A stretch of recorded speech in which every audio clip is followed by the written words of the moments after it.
Today news, New York City cannabis is a problem. They've had a ton of illicit cannabis sales. They don't have enough people purchasing cannabis legally to bring really in enough tax revenue. So they're trying to implement some programs. One of them is having legal farmers markets where they sell cannabis in an open air situation. And those are the things like the State Fair and different places outside of New York City where they're hoping to encourage people to utilize the legal cannabis operations that will bring tax to their state. Also in news, Georgia has done a terrible job of figuring out who is eligible to purchase cannabis or who would qualify for medical cards. They thought they had about 50 to 60,000. Turns out they have about 10 to 15,000.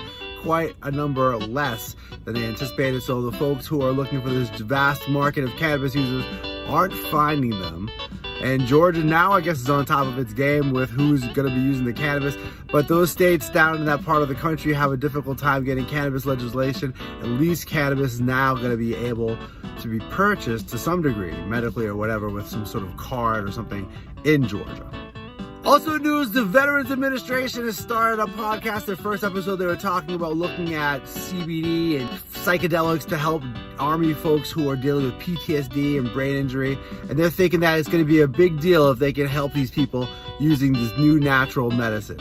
This is good news for veterans who have had a hard time recovering from time spent in trauma and because of war and because the government does not allow the veterans to receive help.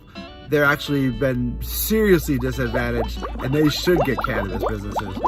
Thanks for watching the Watch Daily.